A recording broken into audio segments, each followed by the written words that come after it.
Episode 11 अपमानित बुजुर्ग।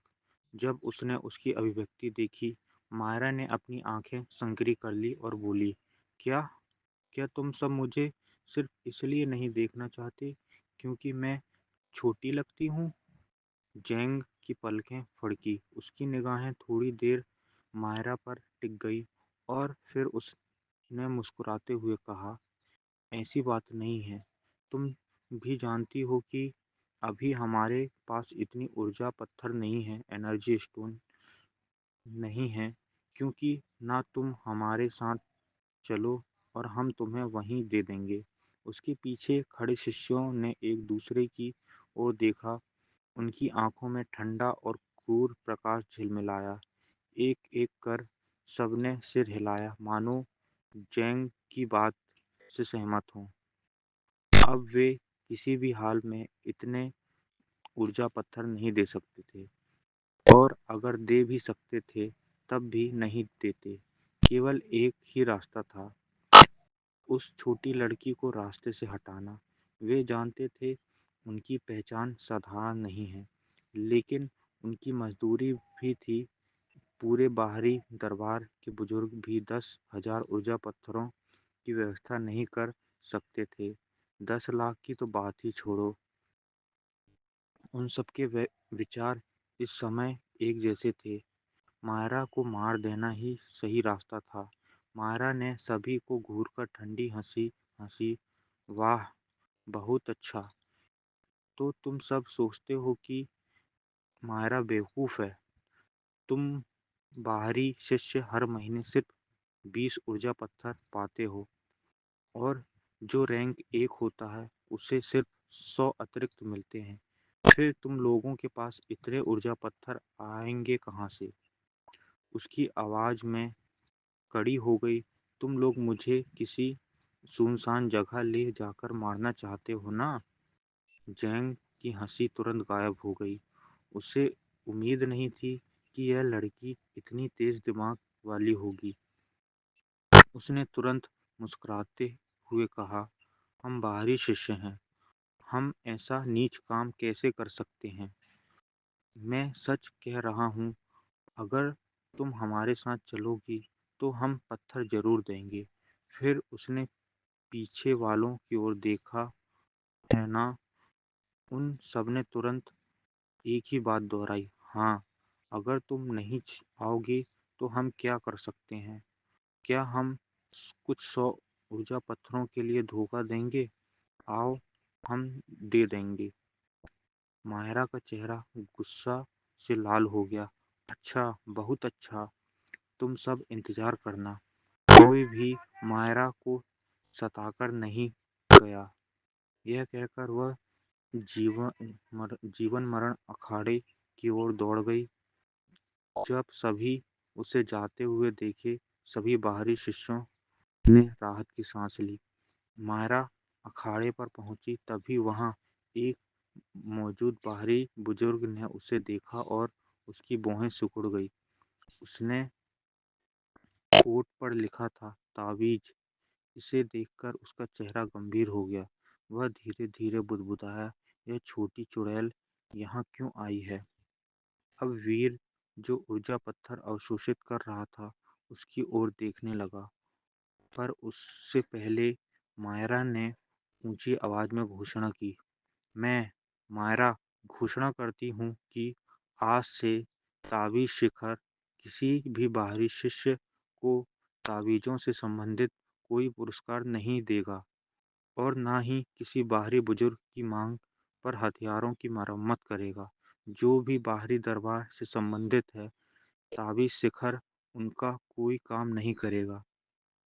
कुछ पल का सन्नाटा हुआ, और फिर बाहरी शिष्य ठहाके मारकर हंस पड़े। हा हा हा हा, यह सोचती है कौन है, खुद को संप्रदाय प्रमुख समझती है?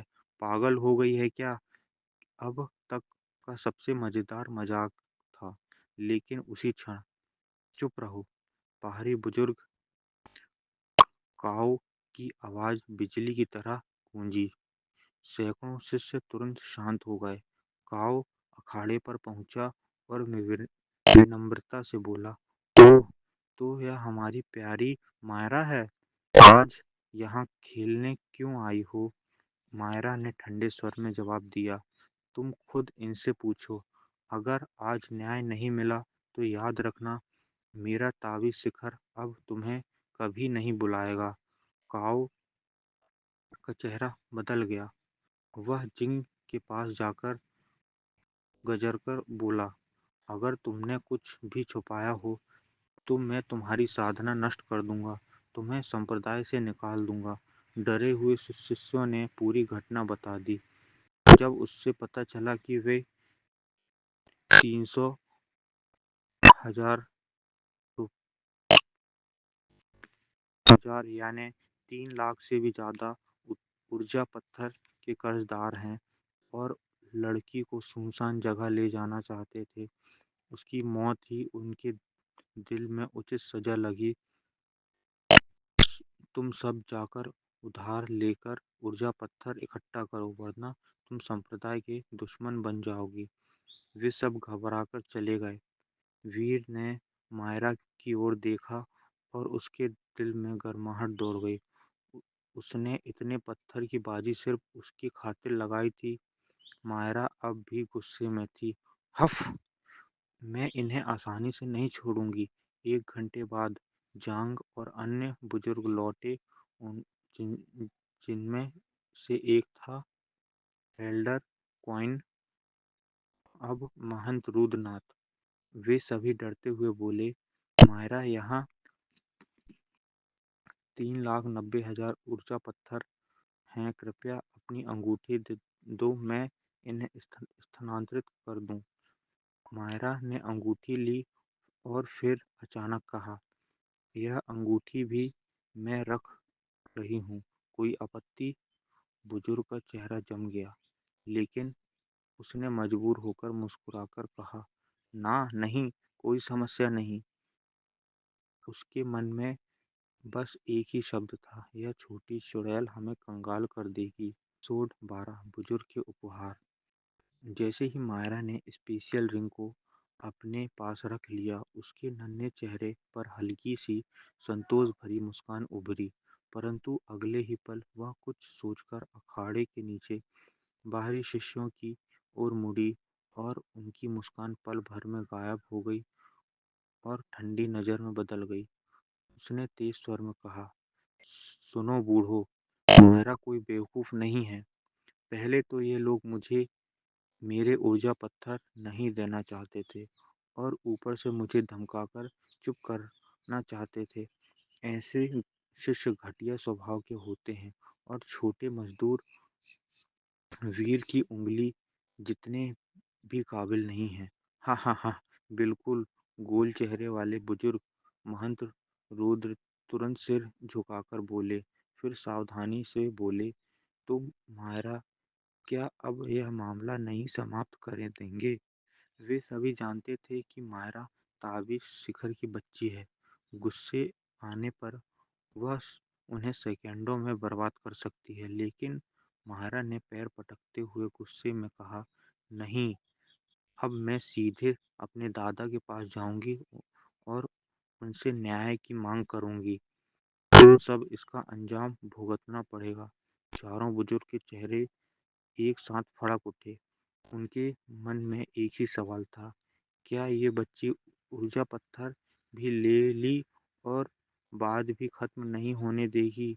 ये तो सीधी सीधी लूट है। इस बीच महंत रूत की निगाहें वीर पर पड़ी।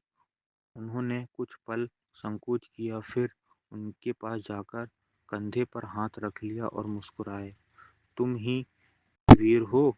कमाल है, इतनी कम उम्र में मॉर्टल रियलम की 8वीं रैंक पर तुषार को हरा दिया, वाकई प्रतिभाशाली। आरव की भौहें हल्की सी उठी, क्योंकि वह इन्हें पहचानता था। महंत रुद्र वही व्यक्ति थी जो कुछ समय पहले उसे तलवार संप्रदाय का बाहरी बड़ा निकम्मा बताया था। वही जो महंत वेदांत को उनके बाहरी शिष्य बनने के लिए ताना मारते थे, और आज वही व्यक्ति जो उनकी प्रशंसा कर रहा था। वीर ने बिना कुछ कहे मायरा की ओर देखा और उसके मन में मायरा की पहचान को लेकर एक जिज्ञासा हुई और गहरा गई। उसने मायरा वीर के पास आकर घमंड भरे स्वर में बोली, बिल्कुल, देखो तो सही छोटा मजदूर का कौन दोस्त है। और हाँ, तुम लोग गोल चेहरे वाले, भले ही तुम थोड़े बदसूरत हो, पर समझदारी बुरी नहीं है, क्योंकि तुमने मान लिया कि वीर बहुत ताकतवर है। बाकी ये शिष्य पूरे मूर्ख, क्योंकि इन्हें विश्वास नहीं होता था कि वह जीत सकता है। बुजुर्ग एक दूसरे को देखकर चुपके से मुस्कुराए। योजना काम कर रही है। महंत रूद तुरंत बोले, हाँ हाँ हाँ, वीर प्रतिभा का धनी है। छठी अवस्था में रहकर आठवीं अवस्था वाले को हराना साधारण बात नहीं है। यह सुनते ही महंत वेदांत खिलखिलाकर बोले, अरे रुद्र, कुछ समय पहले तो तुम कह रहे थे कि मैंने तलवार संप्रदाय के इतिहास का सबसे बड़ा कचरा शिष्य बना लिया। अब अचानक से यह प्रतिभा कहाँ से आ गई? बाकी बुजुर्ग के चेहरे जम गए। महंत रुद्र ने आरव को देखते हुए धीरे से पूछा, तुम वही हो? एक साल तक प्रयास करने पर भी प्रोफाउंडर न बन पाने वाले वीर? वीर ने शांत भाव से सिर हिलाया। अब बुजुर्ग का व्यवहार पूरी तरह से बदल चुका था। उन्हें एहसास था कि वीर साधारण शिष्य नहीं है, मायरा का मित्र भी है। और मायरा का नाम संप्रदाय में डर और शक्ति दोनों से था। मायरा की आंखें खतरनाक ढंग से संकीर्ण हुई और उसने महंत रूत की ओर इशारा किया। तुमने वीर को इतिहास का सबसे बड़ा कचरा कहा था। क्या तुम्हारा दिमाग खराब था तुम्हारा? महंत रूद घबराया और हंसा। ना नहीं, हम अंधे थे, हमें क्षमा कर दीजिए। दूसरे बुजुर्ग भी तुरंत बोले, हाँ, यही सब बहस थी। दिल पर मत लो, हम सब तो एक ही परिवार के हैं। वीर महंत वेदांत का शिष्य है और मायरा का मित्र है। हम तो सब एक ही हैं। हाँ हाँ हाँ हाँ। वीर यह सब देखकर मन ही मन मुस्कुरा उठा। उसे पता था ये सम्मान उनकी क्षमता से नहीं बल्कि मायरा के नाम से मिला है। और यह जानता था कि असली सम्मान उसे तभी मिलेगा जब वह बाहरी परीक्षा में पास कर लेगा। वीर ने मायरा का हाथ पकड़कर धीरे से कहा, अब बस करो और अपनी बात वापस ले लो, ताकि भविष्य में ये लोग मुझे समस्या ना दें। मायरा की आंखें झपकाईं। अगर मैं वापस ले लूंगी तो ये लोग तुम्हें सम्मान देंगे? वीर ने मुस्कुराकर सिर हिलाया। हाँ, और बाहरी शिष्य भी बनकर यहाँ बेहतरीन समय काट लूंगा। मायरा ने सोचा, फिर सिर हिलाया। वह बुजुर्ग के सामने गई और बोली, ठीक है, इस बार मैं मामला छोड़ रही हूँ, लेकिन सिर्फ छोटे मजदूर वीर की वजह से। अगर दोबारा किसी ने मुझे तंग किया तो समझ लेना संप्रदाय जल जाएगा। बुजुर्ग ने तुरंत सिर झुकाया, हाँ हाँ बिल्कुल। और फिर असली खेल शुरू हुआ। महंत रुद्र ने एक उच्च श्रेणी पीले स्तर की काली लोहे की तलवार दी। महंत अग्निवीर ने पीले स्तर का काला लोहा कवच दिया। बाकी बुजुर्ग ने 10 मेरिडियन शील्ड गोलियां दी। एनर्जी स्प्रिट तलवार कला की स्क्रॉल भेंट दी। आ, वीर ने थोड़ा झिक झिकझिकाकर परंतु समझदारी से वह सब स्वीकार कर लिया। उसे पता था उपहार ठुकराने का मतलब होता दुश्मनी। मायरा मुस्कुरा रही थी और वह वीर को पूरी तरह से सुनिश्चित थी। मायरा सामान्य नहीं थी बल्कि अत्यंत खतरनाक पहचान की मालिक थी। इसके बाद महंत रूद ने बाहरी शिष्यों को दंड सुनाया। जो भी इसमें शामिल था वह 100 कोड़े झेलेगा और 1 महीने तक स्टार पूरे पर्वत में खनन करेगा। सबके चेहरे पीले पड़ गए। मायरा ने हाथ पकड़ा और धीरे-धीरे कहा, "अब बस, आगे ज़रूरत नहीं है।" और वह उसे लेकर अखाड़े से बाहर निकल गया। बुजुर्ग ने राहत की सांस ली। महंत रुद्र ने महंत वेदांत की ओर देखते हुए कहा, भाई, इस बार तुम्हारा शिष्य हमें बर्बादी से बचा लिया। हम उस पर तुम्हारे ऋणी हैं। अब की बार बुजुर्ग ने सहमति से सिर हिलाया। अध्याय समाप्त। एपिसोड 13, मायरा का स्तब्ध होना। एक मजदूर शिष्य ने बाहरी दरवाजे के शिष्य को हरा दिया। क्या तुम सबने देखा? हाँ हाँ हाँ। आ, वीर ने हम मजदूर शिष्यों की इज्जत बढ़ा दी। अब कौन कहेगा कि हम तुच्छ हैं? हा हा हा। बाहरी दरवाजे के शिष्य को हराया है। मैंने पहले ही कहा था कि वीर साधारण नहीं है। एक दिन वह गर्त में सोए हुए अजगर की तरह उड़ान भरेगा। अब मानते हो ना? अरे हट, तूने कब कहा था ऐसा?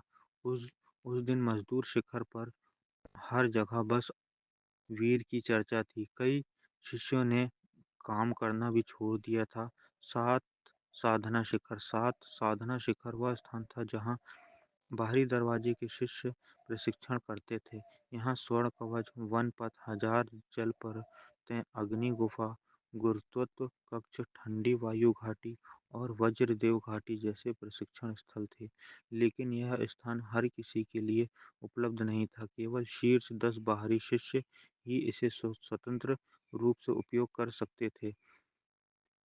बाकी सभी यह स्थान पर आने के लिए योगदान अंक देना पड़ता था और यह अंक प्राप्त होते थे तो महान पर्वतीय क्षेत्र के डार्क बीस्ट का शिकार करके या फिर संप्रदाय के कठिन दायित्व को पूरा करके। 1000 से अधिक बाहरी शिष्यों में से सभी केवल 50 से कम लोग ऐसे थे जो पीक तक पहुंच सकते थे और वही इस स्तर के वास्तविक दिग्गज बन सकते थे। एक नई समस्या। वन पथ पर एक शिष्य ने एक सफेद पोशाक वाले युवक से सीधे स्वर में कहा, वरिष्ठ क्यू, वीर अब प्रोस्विक बन गया है चुका है और उसने तुषार जैसे 8वें स्तर के योद्धा को भी हरा दिया जबकि वह स्वयं 6ठे स्तर पर था। यह युवक था लियू, जो बाहरी रैंकिंग में 29वें स्थान पर था और उसकी भौहें सिकुड़ गई। वे कचरा, वे प्रोवेसिक बन गया। जब वह संप्रदाय में प्रवेश कर रहा था, उसके पिता ने साफ कहा था, यदि अवसर मिले तो वीर को मिटा देना। मगर आने के बाद उसने वीर को देखा। वह बाहरी शिष्य नहीं था बल्कि सबसे निचले स्तर का मजदूर था। ऐसे व्यक्ति पर ध्यान देना उसके सम्मान के विरुद्ध था। लेकिन अब यह स्थिति बदल चुकी थी। क्या हमें उसे निपटाना चाहिए?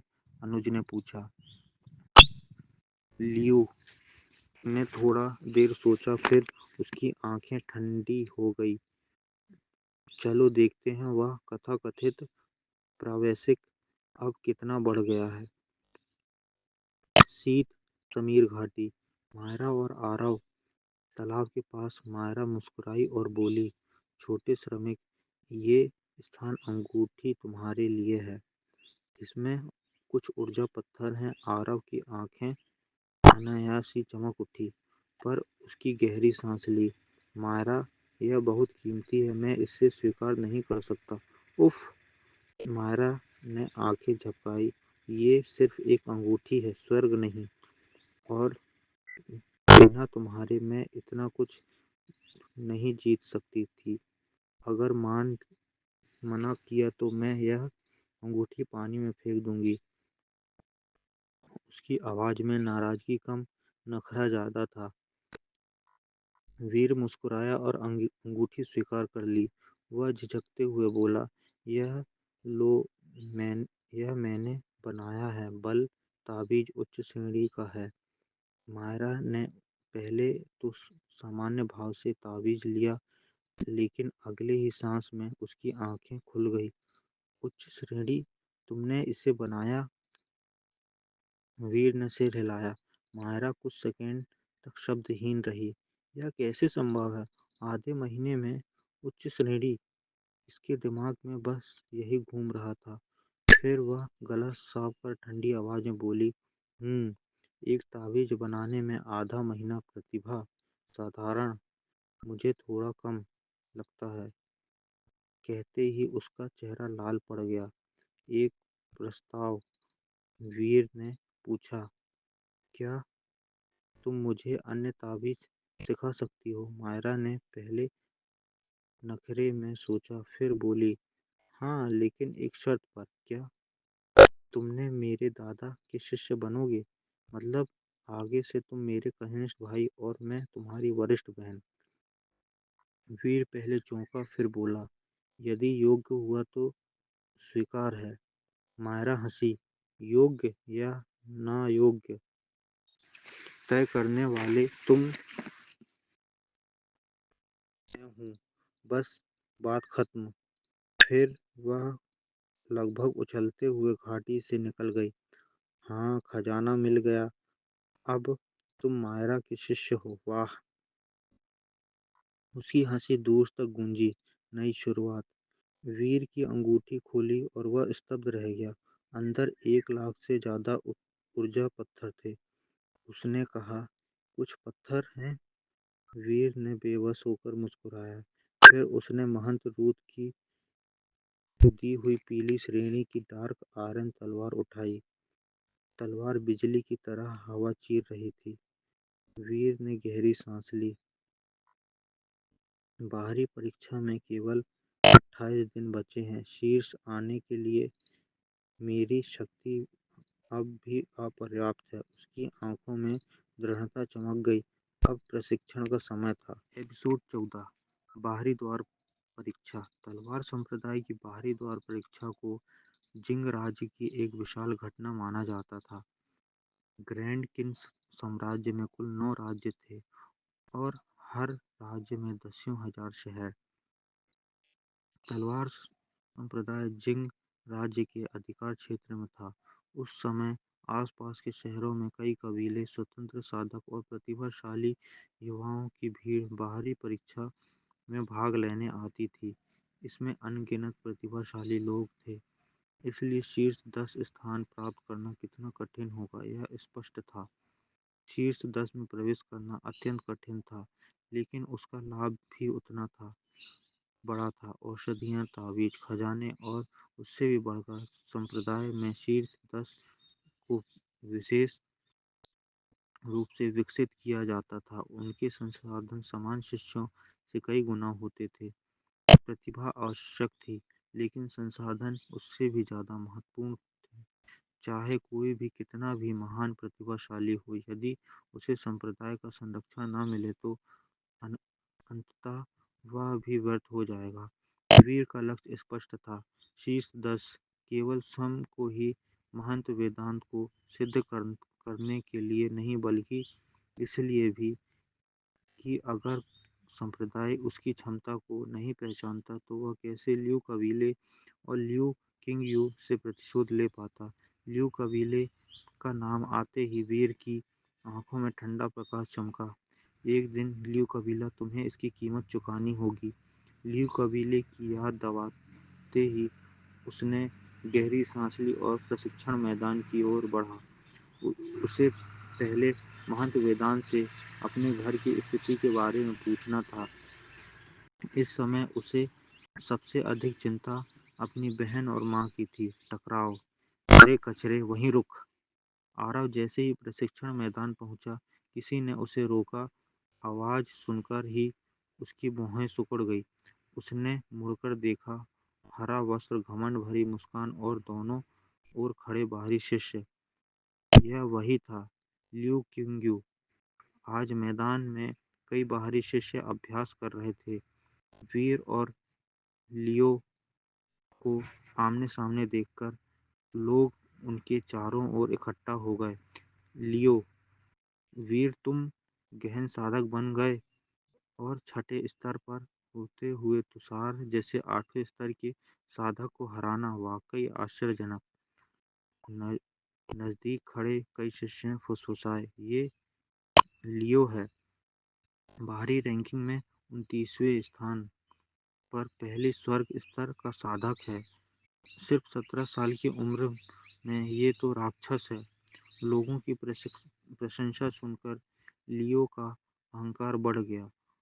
वीर ने ठंडे स्वर में कहा, बात में खत्म हो गई। यह वाक्य जहर से कम नहीं था। लियो के चेहरे में क्रोध उभर आया और उसने धीमे और तीखे शब्दों में कहा, तुम्हारे परिवार को हमारा रिश्ता स्वीकार करना चाहिए। मेरे पिता को तुम्हारी माँ पसंद थी, मेरे पिता को तुम्हारी बहन। आरव हंस पड़ा। दर्द, गुस्सा और तिरस्कार मिश्रित हंसी। अच्छा, तो मुझे मेरी माँ पसंद है, बल्कि तुम्हारे कबीले की हर महिला पसंद है। सबको मेरे पास भेज दो। क्या पता रिश्तेदारी हो जाए। भीड़ स्तब्ध रह गई। हवा तक रुक गई। लियो की आंखें में हत्या ज्वाला भड़क उठी। उसने तुरंत अपनी तलवार ऊर्जा छोड़ी। शिश! एक सफेद तलवार किरण हवा की ओर चीरती हुई वीर की ओर धावा बोल रही थी। आरव चहककर भी नहीं हट पाया। उस पहली स्वर्गीय सीमा का दबाव ऐसा था मानो मृत्यु उसकी गर्दन पर चाट रही हो। क्या यही ताकत उसका? तभी धड़ाम! एक हवा का प्रचंड झोंका आया और तलवार ऊर्जा हवा में ही टूटकर विलीन हो गई। महंत वेदांत आ चुके थे। उन्होंने कठोर स्वर में कहा, लियो, संप्रदाय के नियम जानते हो। जीवन मृत्यु मंच के अलावा किसी भी शिष्य को हमला करना वर्जित है। लियो ने झुककर कहा, मैं तो बस उसे शिक्षा दे रहा था महंत, मेरा कोई और मंशा नहीं थी। चुनौती। जैसे ही वह मुड़ा, वीर की आवाज गूंजी, 1 मिनट। फिर भी सांस रोक फिर भी भीड़ सांस रोककर खड़ी हो गई। वीर आगे बढ़कर बोला, लियो, 3 महीने बाद जीवन मृत्यु मंच पर क्या तुम हिम्मत रखते हो?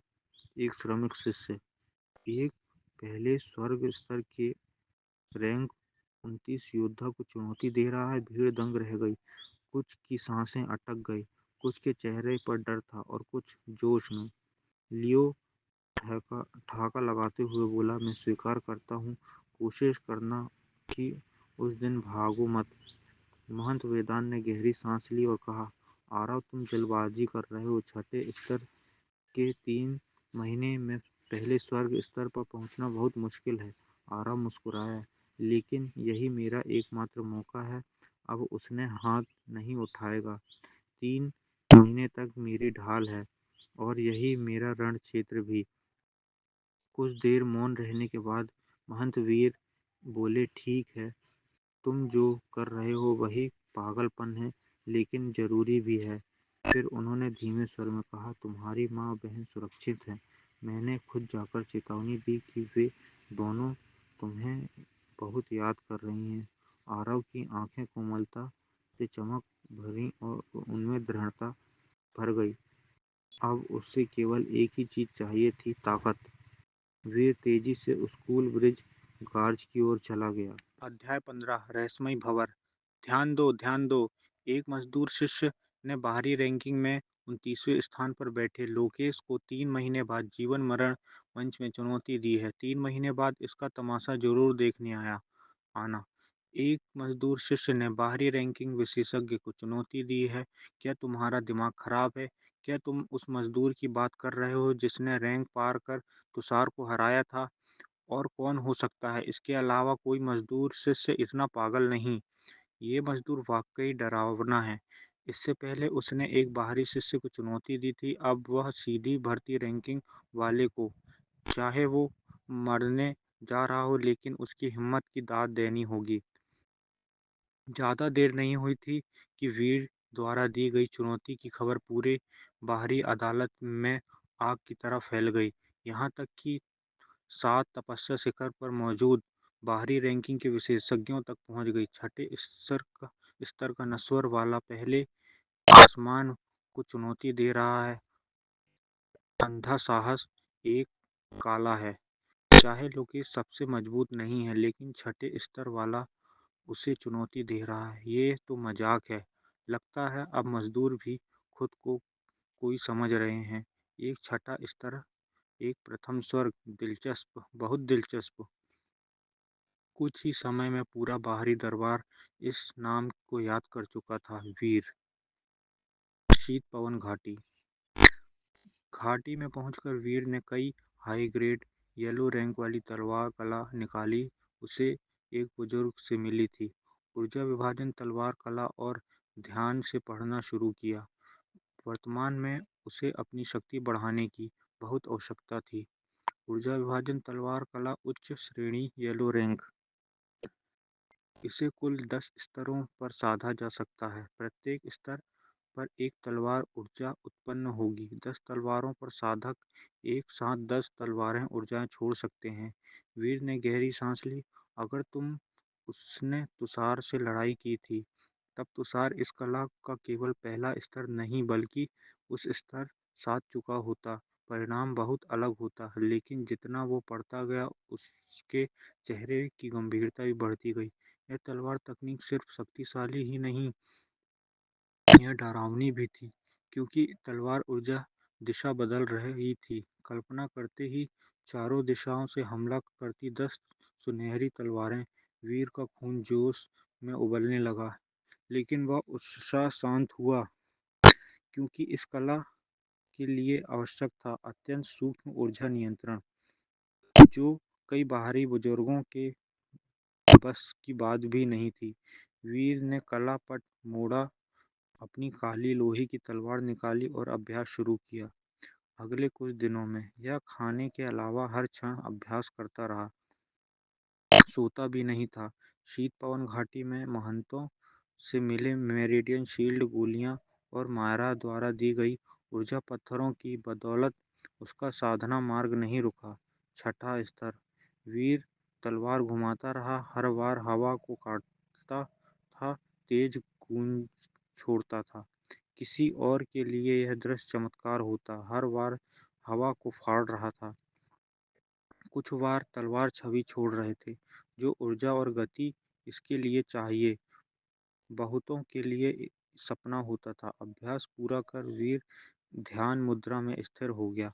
उसका साहस ध्यान और अपने शरीर में मौजूद हल्की सुनहरी ऊर्जा पर था, लेकिन वह बागी बच्चों जैसी नहीं थी। चाहे जितना प्रयास करता, वह तलवार में नहीं उतर रही थी। पसीना उसके चेहरे से बहने लगा। हवा चली, पत्ते गिरे, फिर भी वीर अडिग खड़ा रहा। 1 घंटे बाद काली तलवार थोड़ा सुनहरी रोशनी से चमकी। तलवार कांप उठी, जैसे जीवित हो। वीर ने आंख खोली, उसमें ठंड, दृढ़ चमक, प्रकाश थी। ऊर्जा विभाजन तलवार कला। तलवार ने सुनहरी तलवार ऊर्जा निकाली और 10 कदम दूर खड़ा विशाल वृक्ष सीधा बीच से 2 हिस्सों में कट गया। धड़ाम! धूल उड़ने लगी। वीर के थके चेहरे पर पहली बार उत्साह की झलक उठी। छठा दिनों की निरंतर मेहनत, और वह न केवल मूल तलवार कला में उन्नति कर चुका था, बल्कि ऊर्जा विभाजन कला का पहला स्तर भी सीख चुका था। लेकिन अगले ही क्षण अंदर खालीपन का एहसास हुआ। उसकी सारी ऊर्जा समाप्त हो चुकी थी। लगता है जब तक जान पर न बन जाए, इस कला का उपयोग नहीं करना चाहिए। वीर ने हल्की हंसी में सर हिलाया, लेकिन जैसे ही वह ऊर्जा पत्थर से ऊर्जा खींचने लगा, वह चौंक गया। ऊर्जा ऊर्जा तो खींच रही थी, लेकिन उसके अंदर वापस में सुनहरी ऊर्जा नहीं बन रही थी। ये क्या खेल चल रहा है? उसका मन डुबोकर देखा, लेकिन इस बार वह भंवर में प्रवेश नहीं कर पाया। जैसे कोई अदृश्य शक्ति रास्ता रोक रही हो। घबराहट, अशांति। उसने और पत्थर लिए और फिर, लेकिन परिणाम वही। भंवर ऊर्जा खींच रहा था, वह वापस कुछ नहीं दे रहा था। भाई, तू ऐसा क्यों कर रहा है? लेकिन उसने हार नहीं मानी। वह भंवर को समझाना चाहता था। 6 घंटे बाद भंवर अभी भी ऊर्जा निगल रहा था, और अब वह तेजी से 3 दिन बाद मायरा द्वारा दिए गए हजारों ऊर्जा पत्थर गायब, लेकिन वीर अब डर नहीं रहा था, वह बस लड़ रहा था। तुम चाहे जितना खींचो, मैं भी रुकने वाला नहीं। उसका संकल्प एक तलवार की तरह चमक रहा था। और तभी दोपहर का समय, भंवर अचानक बदलने लगा। वीर ने मन डुबोया। उसने जो देखा, उसकी आंखों में अविश्वास फैल गया। एपिसोड 16, महान मायाजाल पर्वत। वीर ने जैसे ही अपनी चेतना शरीर के अंदर डूबी, उसने महसूस किया कि वह छोटा भंवर अब सामान्य डेंटियन की ओर शुद्ध सुनहरी आध्यात्मिक ऊर्जा भेज रहा है। और इस बार वह हल्की नहीं, बल्कि पूर्णतः चमकीली सोने जैसी ऊर्जा थी। यह ऊर्जा ज्वार एक ही तरह उफनते हुए बहती जा रही थी, और कुछ ही पलों में उसका पूरा डेंटियन भर चुका था। पर वह भंवर फिर नहीं रुका। जल्द ही वह सुनहरी ऊर्जा उसके नसों में, पूरे शरीर में फैलने लगी। क्षण भर में वीर का पूरा शरीर स्वर्णिम ऊर्जा से भर गया, और फिर वह ऊर्जा उसके शरीर के साथ फ्यूज होने लगी। लगभग 15 मिनट बाद वह छोटा भंवर शांत हुआ। वीर ने तुरंत कपड़े हटाए, और जैसे ही उसने शरीर देखा, वह स्तब्ध रह गया। उसकी त्वचा अब हल्की सोने जैसी चमक रही थी, और जब उसने हाथ से छाती पर हल्का दबाव डाला, उसका शरीर ठोस काले लोहे जैसा कठोर महसूस हुआ। वीर ने दबी आवाज में कहा, शरीर शोधन कला, बॉडी रिफाइनमेंट टेक्निक 7वें स्तर की पूर्णता। यह कला साधारण तलवार संप्रदाय की शुरुआती तकनीक थी, और शायद ही कोई इसे प्रोफाउंडर बनने के बाद आगे साधता। पर वीर पहला व्यक्ति था जिसने इसे 7वें स्तर तक पहुंचाया। उसने गहरी सांस ली और भीतर की स्थिति दोबारा जांची। उसकी आंखें फैल गई। वह एक ही झटके में मध्य स्तर मॉर्टल रियलम की 7वीं श्रेणी तक पहुंच चुका था। और यह सब हुआ था उस रहस्यमय भंवर की वजह से। किंतु अभी सबसे बड़ा झटका बाकी था। जब उसने दोबारा भंवर के भीतर झांका, वह भंवर अब बड़ा हो चुका था। अब उसकी आंतरिक जगह इतनी विशाल थी कि 40 से 50 लोग अंदर खड़े हो सकते थे, और उसके केंद्र में एक सोने जैसी ऊर्जा से भरा स्नान तालाब था। वीर ने ठंडी सांस भरी। यह कोई साधारण डेंटियन नहीं है, यह तो किसी प्रकार का आंतरिक आयाम है। वह किसी को बताना चाहता था, पर वह जानता था, यह रहस्य बाहर आ गया तो उसका अस्तित्व मिट सकता है। कुछ देर बाद उसने निर्णय लिया, यह शक्ति मेरी है, मैं इसे डरकर नहीं, सा साधकर उपयोग करूंगा। उसने अपनी तलवार कला, काला लोहा तलवार उठाई, और बिना झिझके उसे अपनी छाती पर मारा। टन! जैसे धातु धातु से टकराती है। वीर हंस पड़ा। मेरी देह अब सामान्य नहीं है, यह शक्ति भयावह है। उसने आगे एक विशाल लौ छाल वृक्ष देखा, जिसकी लकड़ी इतनी कठोर थी कि वह सामान्य लोगों को काटने की सोच भी नहीं सकते थे। वीर ने एक मुक्का बांधा, चेतना केंद्रित की, और एक गर्जना के साथ धड़ाम, पूरा पेड़ उसकी एक पंच से फटकर विस्फोट की तरह बिखर गया। वीर ने हाथ झटके झटकते हुए कहा, एक ही घूंसा, कम से कम 1500 किलो की ताकत। अगर मैं शक्ति तावीज का उपयोग करूं तो मेरी शक्ति एक भयंकर दानव पशु से भी अधिक होगी। पर उसका उत्साह कुछ ही क्षणों में फीका पड़ गया। उसे याद आया, बाहरी रैंकिंग में 29वें नाम का एक शत्रु है। उससे लड़ने के लिए यह शक्ति पर्याप्त नहीं थी। वीर की आंखों में दृढ़ता चमकी। अब समय है महान मायाजाल पर्वत में कदम रखने का। केवल मृत्यु जीवन की धार पर तपकर ही मैं और मजबूत बन सकता हूँ। अगली सुबह वीर ने 5 उच्च स्तरीय शक्ति ताबीज बनाए, और दूसरे दिन वह रवाना हुआ। कुछ घंटों की यात्रा के बाद वह महान मायाजाल पर्वत की सीमा पर पहुंचा। वहां असंख्य भाड़े के योद्धा, शिकारी और संप्रदायों के शिष्य भंडारा मंडरा रहे थे। वीर ने जंगल की गहराई की ओर देखा। वहाँ सांपों का वन होगा। वहाँ प्रवेश करना यानी असली परीक्षा शुरू। तभी एक मोटा दाढ़ी वाला आदमी उसके पास आया, कंधे पर कुछ 100 किलो का विशाल तलवार लिए। वह हंसा। भाई, पहली बार जा रहे हो क्या? अकेला जाना यानी मौत। हमारे साथ चलो, हम एक सदस्य और चाहिए। वीर ने उसकी टोली की ओर देखा। राघव, भीम, लोकेश और एक बुजुर्ग महंत रुद्रनाथ। कुछ क्षणों तक सोचकर वीर ने सिर हिलाया।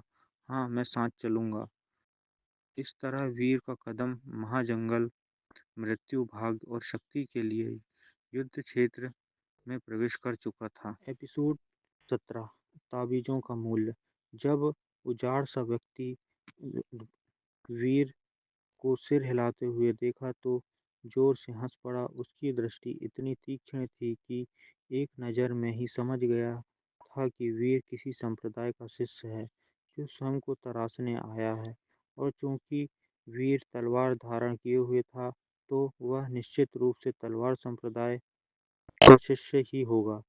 यही सोचकर वह उसे अपने समूह में शामिल होने पर प्रसन्न था। वह आदमी अपना परिचय देते हुए कहा, भाई, मेरा नाम मांझी है और मैं इस दल का नेता हूँ। अभी हम 4 हैं और अब तुमको मिलाकर 5 हो चुके हैं। वीर वीर नम्रता से मुस्कुराते हुए कहता है। अब सीधे साधे स्वभाव का आदमी उसे थोड़ा अच्छा लगता है। मांझी उसे एक समूह की ओर ले जाते हुए कहता है, वहाँ 3 पुरुष और एक स्त्री थी। वह इशारा करता है, यह मेरी छोटी बहन राधा है।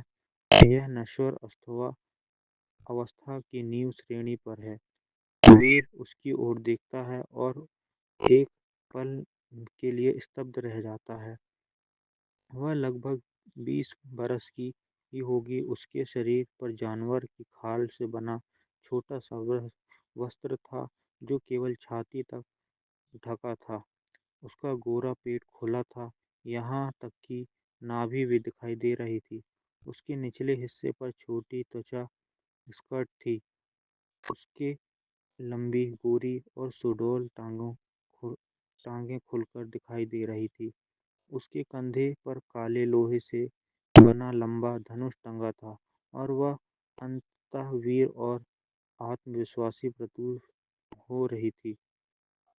उसने हल्का सा सिर झुकाया और वीर ने तुरंत नजरें हटा ली। वह सुंदर थी, परंतु लगातार घूरना असभ्य होता। राधा ने उसे स्वीकृति भरी मुस्कान दी, क्योंकि उसकी नजरें में वह कामुक लालसा नहीं थी जो अन्य लोग उसे पर डालते थे। मांझी फिर आगे एक युवक की ओर इशारा करते करते हुए कहता है, यह काला, उम्र लगभग 25 वर्ष।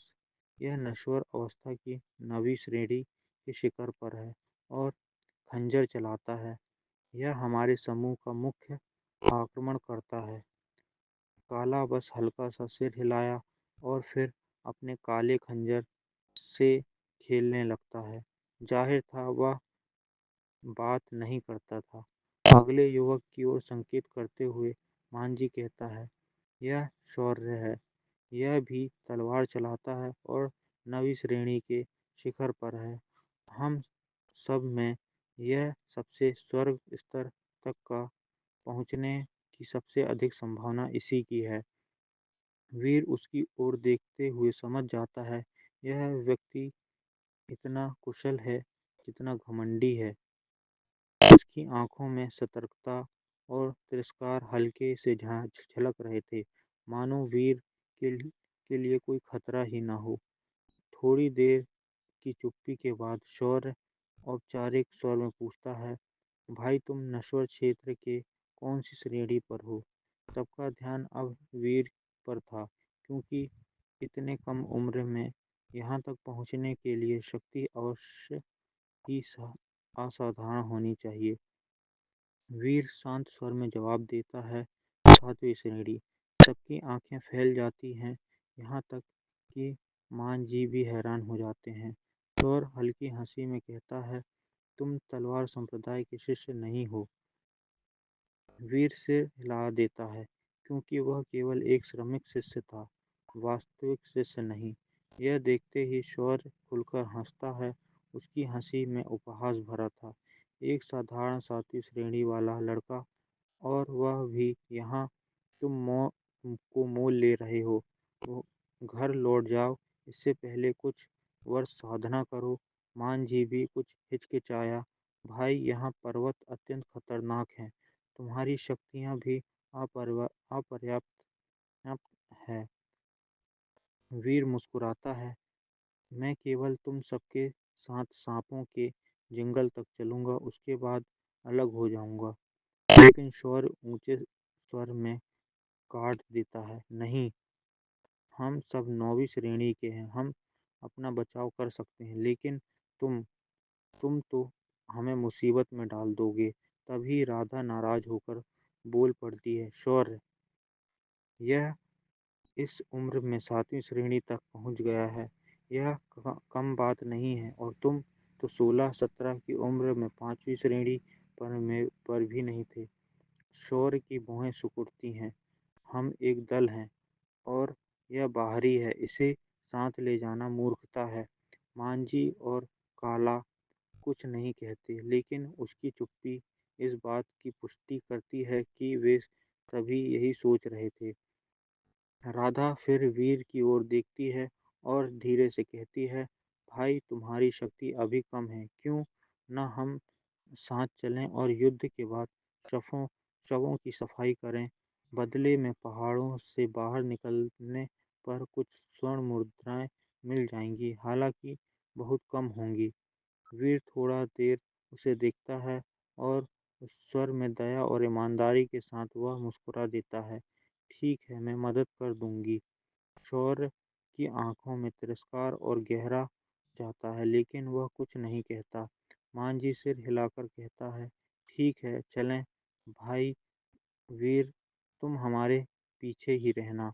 रास्ते में राधा वीर के साथ चलती है। वह धीरे धीरे कहती है, भाई, छोटे भाई, बुरा मत मानना। शौर्य बस शक्ति आधारित सोच वाला है। वह दिल से बुरा नहीं है।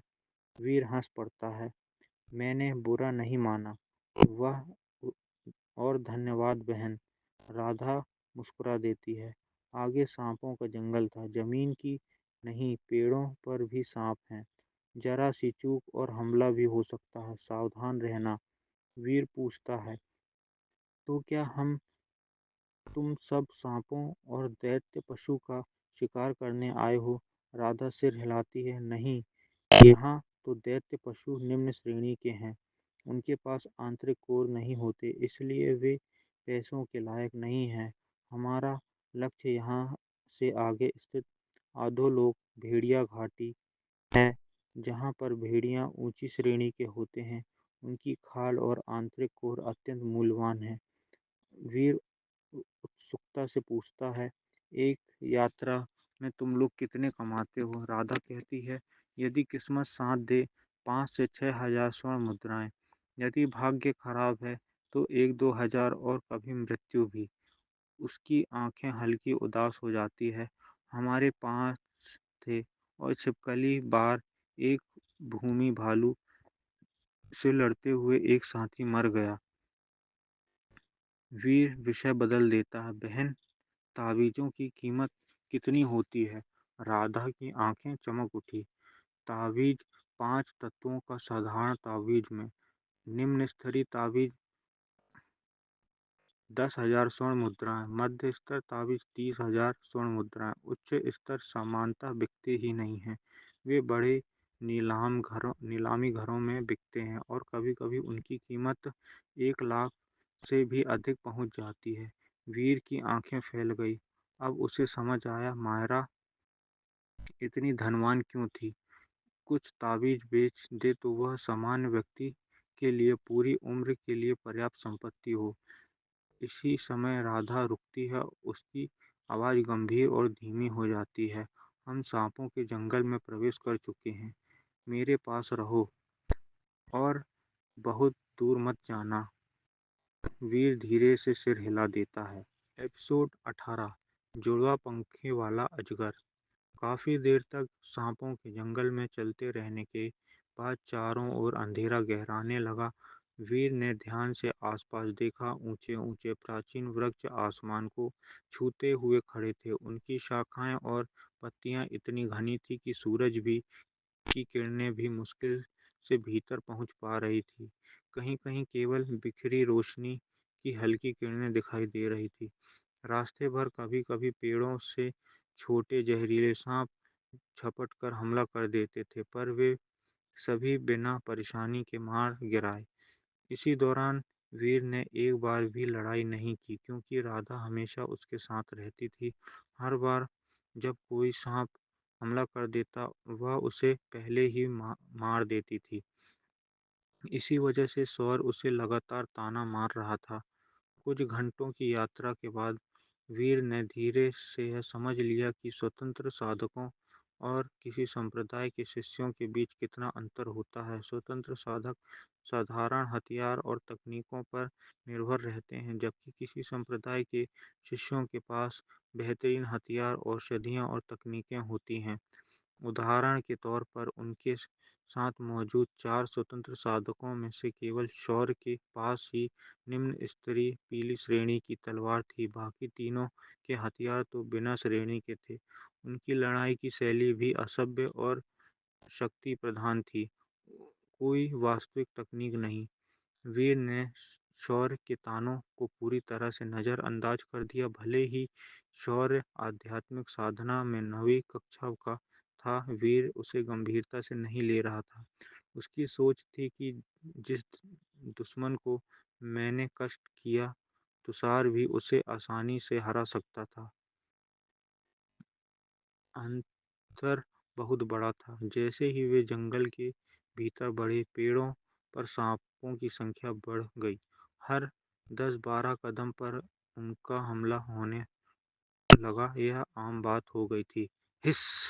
राधा की तलवार बिजली की तरह से चमकी और एक सांप को बीच से काटते हुए जमीन पर गिरा दिया। फिर उसने वीर के सिर पर हल्की चपत लगा दी और कहा, मैंने कहा था ना, मेरे पीछे रहो। ये छोटे सांप भले ही छोटे हों, पर जहरीले हैं। एक बार काट लिए तो परेशानी में पड़ जाओगे। वीर बस मुस्कुराया। सच यह था कि चाहे ये जितना भी कोशिश कर लेते, वह चाहे तो उन्हें उनकी त्वचा तक नहीं पहुंचा देते, लेकिन फिर भी किसी के कोर करने का एहसास नहीं उसे अच्छा लगा। ठू ठू ठा! अचानक उसके सामने जमीन पर एक विशाल शरीर गड़गड़ाता हुआ एक एक साथ गिर पड़ा। सबके कदम रुक गए। उसके सामने खड़ा था 8वीं श्रेणी का जुड़वा पंखों वाला विशाल अजगर। यह इतना बड़ा था कि उस दिन वीर द्वारा मारे गए विशाल अजगर राजा से भी 2 गुना आकार का प्रतीत हो रहा था। पूरी देह काले लोहे जैसी चमकदार शल्कों से ढकी थी और उसकी पीठ पर चमड़े के 2 चौड़े काले पंख थे। अजगर ने हमला नहीं किया, बस रास्ता रोककर खड़ा हो गया। उसकी हरी आंखें भूख और क्रोध से चमक रही थी। मान जी ने गंभीर स्वर में कहा, यह 8वीं श्रेणी का पंखों वाला अजगर है, सब सावधान रहो। यह सुनकर काला और शौर्य अलग-अलग दिशाओं में खड़े हो गए। राधा ने अपने कंधों से धनुष उतारकर तीर तानना और लक्ष्य साधा। शौर्य की आंखों में लालच चमक उठा। मान जी, इत, इत, इसका अंतरकोर कम से कम 5,000 स्वर्ण मुद्राओं में बिकेगा। इसकी चमड़ी भी कम से कम 5,000 में क्या कहते हो? मान जी ने थोड़ा झिझक दिखाई, लेकिन फिर उसकी आंखों में लालच भरी आ गई। हम तीनों 3 दिशा से हमला करेंगे। राधा, तुम पीछे से समर्थन देना और हमला करना। हमला! तीनों तेजी से अजगर की ओर दौड़ पड़े। अजगर क्रोधित हो उठा। उसके पंखों ने हवा में जोरदार झोंके बनाए और तीनों को उड़ा देने की कोशिश की, लेकिन वे अनुभवी थे। झोंका टकराकर आगे बढ़ गए। तीनों लगातार उसकी पूंछ और विष के हमले से बचते रहे और हर बार जब अजगर हमला करता, राधा के तीर उसे रोक लेते। कुछ समय तक लड़ाई बराबरी तक चलती रही, लेकिन असल में वे चोट पहुंचाने से पूरी तरह अक्षम थे। वीर ने गहरी सांस ली। उनकी तालमेल बुरी नहीं थी, पर शक्ति बहुत कम है। लड़ाई के बीच शौर्य ने मौका देखकर पीछे हटना शुरू कर दिया। कुछ ही पलों में वह पूरी तरह जंगल में गायब हो गया। बाकी तीन चिल्लाते रहे, कायर, गद्दार। राधा गुस्से में पागल हो गई और तीर चलाने ही वाली थी, पर अजगर के अचानक पलटवार ने उसे मजबूर कर दिया।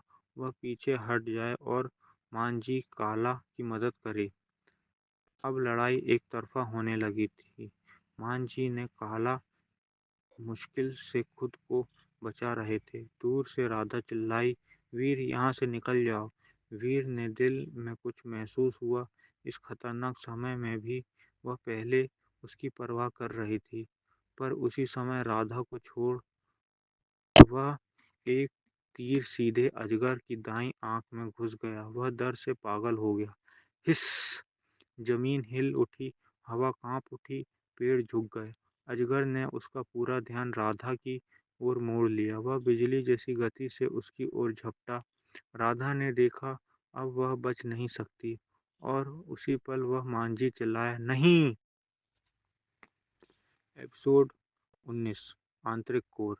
राधा अभी अभी स्तब्ध खड़ी थी, तभी अगले ही पल वीर की आकृति हवा की तरह चमकी और उसके सामने आ खड़ा हुआ। धड़ाम! डार्क आर्यन आर्यन तलवार म्यान से बाहर निकली और तलवार की नोक से स्वर्णिम तलवार ऊर्जा की एक बाहरी लहर बिजली की तरह निकलकर सीधी सामने खड़े जुड़वा पंखों वाले अजगर के सिर पर गिरी। एक तेज धमाके की आवाज आई। जिस कठोर तराजू सी चमड़ी वाले पहले वार करने से चिंगारियां उड़ती थी, वह अब सड़े लकड़ी की तरह टूट गई और अजगर सीधा बीच से दो हिस्सों में कटकर जमीन पर गिर पड़ा। धूल मिट्टी हवा में फैल गई। मांझी और काला, जो अभी हमला करने के लिए दौड़ रहे थे, वहीं रुक गए। उसकी आंखें फटी की फटी रह गई। एक 8वें स्तर का डार्क बीट, जिसे वे चारों मिलकर भी मुश्किल से रोक पा रहे थे, और वीर ने उसे सिर्फ एक बार में दो हिस्सों में काट दिया। राधा की आंखों में जब अब स्तब्धता नहीं, बल्कि एक अजीब सी चमक आ गई, जैसे उसने पहली बार उस युवक को सच में देखा। वीर भी थोड़ा हैरान था।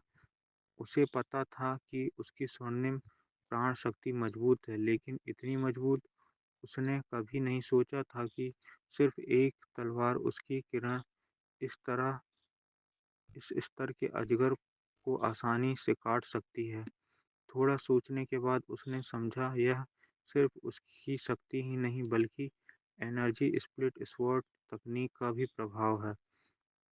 अजगर वहीं सामान्य प्रहार होता तो शायद वह तराजू को तोड़ देता, लेकिन अजगर को टुकड़ों टुकड़ों में नहीं कर पाता।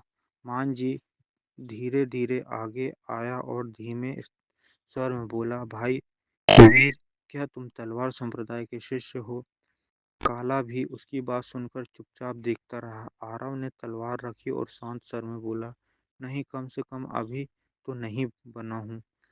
उसकी आवाज में हल्की ठंडक थी, और मान जी समझ गए उसने पहले वाले व्यवहार का असर अब सामने था। उसने एक लंबी सांस ली। पहले वह सोचता था कि वीर सिर्फ एक कमजोर 7वें स्तर का साधक है। अब उसे महसूस हो रहा था कि वह एक मौका खो चुका है। कुछ देर बाद बोला, यह अजगर। वीर ने उसे हल्के से शेयरिंग किया, और अ- अज- अगर इसमें इनर कोर होता है तो इससे मुझे दे देना, बाकी तुम सब तुम्हारा। मान जी की आंखों में राहत और खुशी चमक उठी। वह पहले सोच रहा था कि उन्हें कुछ नहीं मिलेगा, पर अब यह परिणाम उससे अप्रत्याशित था। मान जी और काला तुरंत अजगर को काटने लग गए। इधर वीर राधा की ओर बढ़ा, वह उसे घूर रही थी, जैसे वह इंसान ही ना हो। वीर हँसा, क्या ऐसे क्या देख रही हो? राधा ने धीरे-धीरे साँस ली और बोली, कभी नहीं सोचा था कि तुम इतने ताकतवर हो। लगता है पहले मैं बस बेवजह तुम्हें समझाती रही। वीर हँस पड़ा, मैं तो वार करना चाहता था पर तुमने करने ही नहीं दिया, गलती तुम्हारी है। राधा का चेहरा लाल हो गया, गुस्से से या शायद कुछ और से। ठीक है, मान लेती हूँ मैं ज़्यादा बोल रही थी। कुछ देर बाद मांझी और काला वापस आए और मांझी एक एक छोटी सफ़ेद मोती जैसी वस्तु उसकी ओर बढ़ाए। भाई वीर, यह उसका इनर कोर है। वीर ने उसे ध्यान से देखा। उस मोती में हल्की ऊर्जा की लहरें थीं, जीवित, गर्म, जैसी सांस ले रही थी। इसका उपयोग क्या होता है? मान जी ने समझाया, यह औषधि, हथियार निर्माण और डार्क वे डार्क ब्रिटिश विकसित करने में उपयोग होता है। और यह कोई ताबीज विशेषज्ञ चाहे तो इसे खजाने में बैठाकर किसी युद्ध गुण को जागृत भी कर सकता है। वीर की आंखें में हल्की चमक उठी। यह चीज निश्चित ही बेकार नहीं थी। उसने इनर कोर को अपनी पोशाक के अंदर सुरक्षित रखा। हम यहाँ से बाहर कब निकलेंगे? वीर ने पूछा। मांझी ने आकाश की ओर देखकर कहा, कल सुबह। आज रात हमें सांप वन में ही आश्रम करना होगा। वीर चौंका। यहीं आराम? इतने सांपों के बीच? रा, राधा ने आंखें घुमाई। अरे बुद्धू, रात में यहाँ चांद की रोशनी भी नहीं आती। अंधेरे में चलोगे तो मौत पक्की है। वीर थोड़ा शर्मिंदा हुआ। राधा हंसी हंसी नहीं रोक पाई और इस बार उसकी हंसी में चिढ़ नहीं बल्कि अपमान था। और इस तरह सांप वन की गहरी रात धीमे धीमे उसके चारों ओर बसने लगी। अध्याय 20। अनअपेक्षित घटना। घने अंधकार से भरे उस जंगल में एक छोटा सा धधकता हुआ अलाव टिमटिमा रहा था। उसकी मंद रोशनी उस मौन और मृत जैसी रात को हल्की गर्माहट दे रही थी। कुछ लोग उस अलाव के चारों ओर पद्मासन में बैठे थे। वीर एक बड़े वृक्ष से पीठ टिकाए हुए बैठा था और हाथ में पकड़ी सूखी शाखा को आग में हल्के हल्के धकेल रहा था। अब तक की बातचीत से उसे इन तीनों के बारे में थोड़ी सी समझ मिल चुकी थी। तीनों का जन्म हरितगिरी नामक शहर में हुआ था, जो तलवार संप्रदाय के सबसे पास स्थित नगर था। मांझी और राधा सगे भाई बहन थे और कई पीढ़ियों से उनका परिवार डार्क ब्रिटिश का शिकार कर जीवित चलाता आ रहा है। जहाँ तक कला की बात है, वह ठंडा और बेपरवाह इसलिए नहीं था कि वह घमंडी था, बल्कि क्योंकि वह गूंगा था। कुछ देर की शांति के बाद मांझी जिज्ञासा से बोले, भाई वीर, क्या तुम सच में तलवार संप्रदाय के शिष्य नहीं हो? उसकी बात सुनते ही राधा और काला भी ध्यान से वीर की ओर देखने लगे। आखिरकार उस जुड़वा पंखे वाले अजगर को जो वीर ने एक ही वार से काट डाला, यह दृश्य अभी भी उनके दिलों में गूंज रहा था। ऐसी शक्ति साधारण स्वतंत्र साधक की नहीं हो सकती। वीर के कंधे उचकाए अभी तक नहीं। उसने शाखा आग की ओर छोड़ दी और फिर उन्हें देखते हुए पूछा, तुम लोग अगर भविष्य में उस साथी शौर्य से मिलते हो तो क्या करोगे? नाम सुनते ही माहौल बदल गया। राधा की आंखों में ठंडी आग चमकी। वह इंसान, वह शुरू से ही साफ नहीं था। मुझे लगा सिर्फ वह घमंडी है, पर वह तो कायर निकला। युद्ध के बीच अपने साथियों को छोड़कर भाग गया। अगर फिर से मिला तो मैं उसकी खोपड़ी में तलवार उतार दूंगी। वीर हल्का सा मुस्कुराया। लगता है शौर्य ने इन्हें गहरी चोट दी है। मान जी ने धीरे से सांस छोड़ी। छोड़ दो, ऐसे लोगों से दूर रहना ही बेहतर है। राधा फट पड़ी। भैया, अगर वीर नहीं होता तो हम तीनों आज मर चुके होते, और तुम कहते हो छोड़ दो। काला भी कुछ नहीं कहा, बस हवा में अपनी छुरी घुमाई, मानो कह रहा हो अगर वो सामने आया तो मैं उसे बोलने लायक नहीं छोड़ूंगा। मांझी रुका, फिर धीमे स्वर में बोला, तुम समझ नहीं रही हो। उसके बड़े भाई हरितगिरी नगर में जनरल हैं। अगर हमने उससे बदला लिया और बात फैल गई तो हम उस नगर में कभी टिक नहीं पाएंगे। राधा और काला चुप पड़ गए। पहले स्वर्गीय क्षेत्र का साधक वह ऐसा व्यक्ति नहीं था जिसे वे भी चुनौती दे सकें। कुछ देर बाद राधा ने दांत भींचते हुए बोली, ठीक है, प्रत्यक्ष नहीं, लेकिन जब हम लौटेंगे तो मैं सबको बताऊंगी कि वह युद्ध के समय भाग गया था। देखेंगे फिर वह उसे कैसे अपनी टोली में रखता है। मान जी और काला ने सहमति से सिर हिलाया। वीर ने अचानक पूछा, हरितगिरी नगर, क्या वह दक्षिण शांति नगर के पास है? तीनों चकित रह गए। मान जी बोला, हम नहीं, पर हाँ, कभी कभी दक्षिण शांति नगर से आए भाड़े के योद्धा ग्रैंड मायरियड पर्वत में आते हैं। मतलब दोनों जगह पास में ही होंगी। क्यों, क्या तुम वहीं से हो? वीर ने हल्का सा सिर हिलाया, फिर दूर देखने लगा। तीनों ने समझदारी दिखाते हुए आगे प्रश्न नहीं किया। कुछ शांत क्षण बीते। मांझी अचानक उठा और आसपास देखने लगा। जंगल अब अजीब तरह से शांत था। इतनी शांत कि हवा तक नहीं चल रही थी। उसका चेहरा गंभीर हो गया। काला, जानवरों के राजा का मल चारों ओर बिखेर दो, कुछ ठीक नहीं लग रहा। काला ने तुरंत सिर हिलाया और दोनों दूर तक चले गए। वीर ने कुछ सोच रहा था जब राधा उसके करीब आकर बैठी। उसकी आंखों में अनजाना सा आकर्षण था। वीर ने उसकी नज़र महसूस की और मुस्कुराया, क्या बात है, मेरे चेहरे में कुछ लगा है क्या? राधा झट से नज़र हटाकर धीमे से बोली, छोटे भाई, तुम्हारी शक्ति इतनी अधिक है, फिर भी जब हमने तुम्हें आदेश दिया तुमने विरोध क्यों नहीं किया? वीर की आंखों में हल्की बुद्धिमानी चमकी। कभी कभी शांत रहना भी जीवित रहने का तरीका होता है। दुनिया विशाल है और मुझे भी अधिक शक्तिशाली लोग अनगिनत हैं। अगर हर जगह अपनी ताकत दिखाता घूमता फिरूं तो मौत पास ही खड़ी होगी। राधा चौंक गई। ऐसे शब्द वह केवल अनुभवी योद्धा से सुनने को मिलता है, किसी युवा से नहीं। धीरे धीरे बाकी सब लोग सो गए, सिर्फ मांझी पहरे पर था। रात गहरी हुई, हवा स्थिर, जंगल मृत जैसा। अलाव के लो अब भयानक सी दिख रही थी, जैसे कोई अजीब आत्मा नृत्य कर रही हो।